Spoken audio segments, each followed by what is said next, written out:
अस्सलाम वालेकुम मोअज़्ज़ज़ ख़वातीन व हज़रात, प्रोग्राम राइट एंगल के साथ मैं हूं अली मुमताज़। नाज़रीन, ईद की तातीलात के बाद ये पहला प्रोग्राम है जो हम आपकी खिदमत में पेश कर रहे हैं और इसी दौरान हमने कुछ डेवलपमेंट्स देखी जिसमें भावनगर का वाक़या, उस वाक़े के बाद हमने आईजी पंजाब डॉक्टर उस्मान अनवर की हमने स्टेटमेंट सुनी। ये 6 मिनट 13 सेकंड की ये स्टेटमेंट थी उनकी।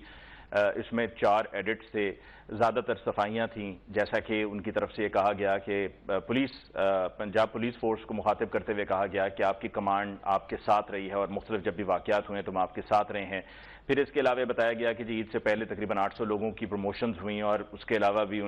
जो पुलिस एहलकार हैं, जो पुलिस फोर्स के लोग हैं, पंजाब पुलिस फोर्स के लोग हैं, उनके बच्चों के लिए, उनकी फैमिलीज़ के लिए क्या क्या कुछ किया जाता रहा है। और यह भी कहा गया कि जो स्पेशल इनिशिएटिव पुलिस स्टेशन हैं, सिप्स के जो पुलिस स्टेशन हैं, जिनको बड़ा खूबसूरत बना दिया गया पुलिस स्टेशन को, यूँ लगता है उन पुलिस स्टेशन में जब आप दाखिल होते हैं, और ये इसमें कोई दूसरी राय नहीं है, ये हकीकत है कि जब आप उन पुलिस स्टेशन में दाखिल होते हैं तो लगता यूँ है कि जिस तरह आप किसी होटल की, किसी अच्छे होटल की लॉबी में आप आ गए हैं। लेकिन क्या सिर्फ यही खूबसूरती काफ़ी है, या जो असल मसला है पुलिस की परफॉर्मेंस का, पुलिस के एटीट्यूड का, उसका ठीक होना ज़रूरी है? तो उस स्टेटमेंट में डॉक्टर उस्मान अनवर साहब ने यह कहा कि जी सिप्स के कुछ हवालात के और रेड के प्रोटोकॉल्स हैं और उनको फॉलो नहीं किया गया, लेकिन बहरहाल ये एक इंक्वायरी कमेटी बना दी गई है। दूसरी तरफ हमने ये देखा कि इन्हीं दिनों में ईरान ने इजराइल पर हमला किया, और ये जो हमला था इसमें यही बताया जाता है कि इजराइल की जो एयर डिफेंस की टेक्नोलॉजी है, आयरन डोम जिसको कहा जाता है, उसने 99% उन ड्रोन्स को और उन मिसाइल्स को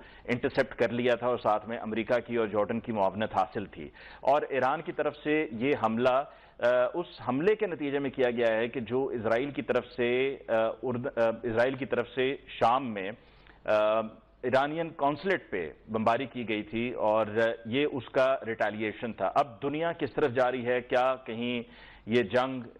मजीद एस्केलेट होने जा रहे हैं मामलात, या डी एस्केलेशन की तरफ हम जा रहे हैं? पाकिस्तान की तरफ से, पाकिस्तानी फॉरेन ऑफिस की तरफ से भी एक स्टेटमेंट जारी हुई है जिसमें कहा गया है कि क्लोजली चीज़ों को मॉनिटर किया जा रहा है, लेकिन उसमें भी डी एस्केलेशन की भी बात हुई है। ये भी कहा गया है कि अक़वाम मुत्तहिदा अपनी जिम्मेदारी सही से नहीं निभा पा रहा है, और ये भी कहा गया है कि ये पहले से ही पॉइंट आउट कर दिया गया था पाकिस्तान की तरफ से कि अगर मामलात को रोका ना गया तो ये तबाही की तरफ भी जा सकते हैं। लेकिन इस खत में जो कि फॉरेन ऑफिस की तरफ से लिखा गया है, इसमें कहीं भी एक लफ्ज भी, एक दफा भी इजराइल का नाम नहीं लिखा गया है। ऐसी आखिर क्या वजह है कि हम ये नहीं लिख पा रहे हैं, और इस एस्केलेशन को कैसे कंट्रोल किया जा सकता है? क्योंकि इजरायली प्राइम मिनिस्टर ने बयान जारी किया कल, और उस बयान में उनका ये कहना था कि अगले 48 घंटों में हम जवाब देने की सलाहियत रखते हैं और हम जवाब भी दे सकते हैं।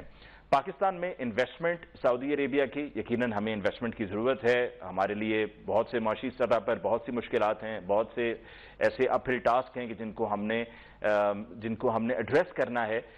वो देखना यह है कि सऊदी इन्वेस्टमेंट क्या सिर्फ पहले की तरह प्लेजेस होंगी, सिर्फ ऐलानात होंगे, या अमलन हमें होता हुआ नजर आएगा? ये prime minister of Pakistan Shahbaz Sharif साहब का जो रिसेंट ट्रिप था, जो उम्रे के लिए गए थे शहबाज शरीफ साहब सऊदी अरेबिया, और वहाँ पर सऊदी वली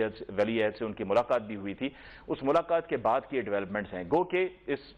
उम्रे पे जाते हुए की जो कहानी थी वो मैंने ईद से पहले प्रोग्राम में बता दी थी। वासु भी बता दिया है कि किस तरह से पैसेंजर्स उसमें इफेक्ट हुए थे, कि वो फ्लाइट जो लाहौर से जद्दा गई थी और जद्दा से इस्लामाबाद जाना था, उसको जद्दा से लाहौर लाया गया। पहले जद्दा में 2 घंटे मुसाफिरों को जहाज़ में इंतजार करना पड़ा, फिर उसके बाद यहाँ पर लाहौर एयरपोर्ट पे 2 घंटे जहाज़ को इंतजार करना पड़ा। 777 जहाज़ का मजीद फ्यूल इस्तेमाल हुआ, फिर इस्लामाबाद जहाज़ गया, और जब CEO थे अरशद मलिक पाकिस्तान इंटरनेशनल एयरलाइंस थी, तो उनकी तरफ से एक पॉलिसी जारी की गई थी, और वो पॉलिसी ये थी कि अब कोई भी 777 एयरक्राफ्ट विद इन पाकिस्तान किसी भी रूट पर फ्लाई नहीं करेगा, क्योंकि उसकी फ्यूल कंजम्पशन बहुत ज़्यादा है।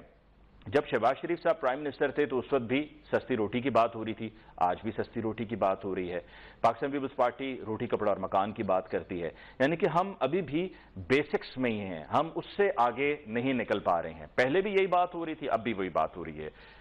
मुस्तकबिल में क्या हम इससे बेहतर लोगों का मयार ज़िंदगी कर सकेंगे, या हम सिर्फ यही सस्ती रोटी कर दी और इसी पर हम आवाम को रिलीफ देंगे और कहेंगे जी देखिए हमने आपके लिए कितना बड़ा इकदाम